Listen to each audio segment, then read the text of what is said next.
Majority గ్రామంలో press meet పెట్టడం జరుగుతుంది. రాబోయే 13వ తారీఖు లోక్సభ మరియు ఎంపీ ఎలక్షన్లు రాబోతున్నాయి కాబట్టి మేము వెంకటరామరెడ్డి గారిని మనస్పూర్వకంగా ఆహ్వానిస్తున్నాం. మేము ప్రచారంలో ముందంజలో ఉన్నాం. ఇప్పటికీ మేము గెలుపు ఖాయమైపోయింది. కానీ మేము మెజారిటీ కోసం కొట్లాడుతున్నాం.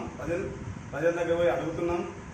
ప్రజలు, అక్కలు, అమ్మలు, చెల్లెళ్ళు, అన్నలు, తమ్ముళ్ళు అందరూ మంచి ఆశీర్వాదంతో మమ్మల్ని ఆశీర్వదిస్తున్నారు. కాంగ్రెస్ కళ్ళెబొల్లి మాటలు చెప్పుకుంటూ కథలు పడుకుంటూ బాగా మాట్లాడుతున్నారు.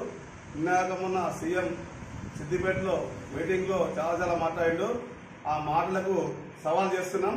చాతగారి మాటలు, దద్దమ్మ మాటలు అని మేము చెప్తున్నాం.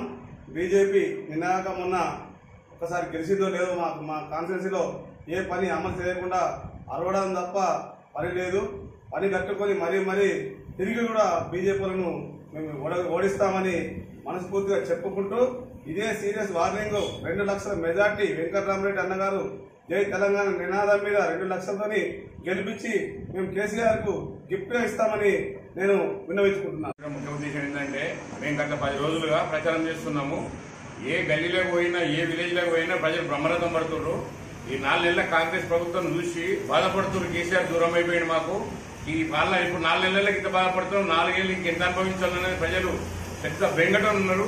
అందుకని మళ్ళా వాళ్ళకు తగిన బుద్ధి చెప్పాలని టీఆర్ఎస్ ను బాజీ వేడుతో గెలిపించబోతున్నారు. వెంకటరామరెడ్డి అన్న 2 లక్షల పైసలతో గెలబోతుండు. ఇంకోటి ఏంటంటే నిన్నగాక మనం సిద్దిపేటకు వచ్చారు. మన ముఖ్యమంత్రి ఏమంటారంటే ఆ ఇంటి మీద వాళ్ళ కాకి ఇంటి మీద వాళ్ళ ఉద్దేశంతో మాట్లాడుతుండు. అట్లాంటి ఉద్దేశం ఉంటే, అంత ధైర్యం ఉంటే మా టీఆర్ఎస్ పార్టీలను తీసుకుపోయి కాంగ్రెస్ లో ఎంపీ టికెట్లు ఇచ్చిండు. మీకు 108 ఏళ్ల చరిత్ర, 130 ఏళ్ల చరిత్ర చెప్పుకుంటావు. కానీ నీకు ఎంపీ టికెట్లకు పోటీ చేసే అభ్యర్థులు లేరు.